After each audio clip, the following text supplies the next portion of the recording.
არაჩვეულებრივი გამოფენა. შემოდიან ქვრივი ქეთევანი და მისი თანხმლები. შესწორებების სცენარში გადაღების პროცესშიც კეთდებოდა.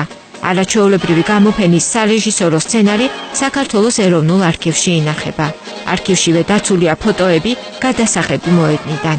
ფილმის სცენარი კინოსტუდია ქართული ფილმის სასცენარო სარედაქციო კოლეგიამ 1967 წლის 3 ივნისს მოიწონა და სარეჟისორო დამუშავებისათვის ჩაეშვა.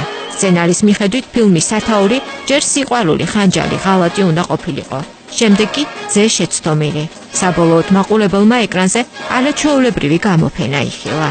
რეზო გაბრიაძის სცენარითა და ელდარ შენგელაიას რეჟისორობით გადაღებული არაჩვეულებრივი გამოფენა ეკრანებზე 1968 წელს გამოვიდა. მუსიკა კინოსთვის გია ყანჩელმა დაწერა. საქართველოში ეროვნული არქივი დოკუმენტური ფილმებისა და კინოჟურნალების ყველაზე დიდი საცავია. აქ დაცულია 5252 დოკუმენტური ფილმი, 3194 კინოჟურნალი, 1032 კინოსიუჟეტი, 111 მხატვრული და 38 ანიმაციური ფილმი.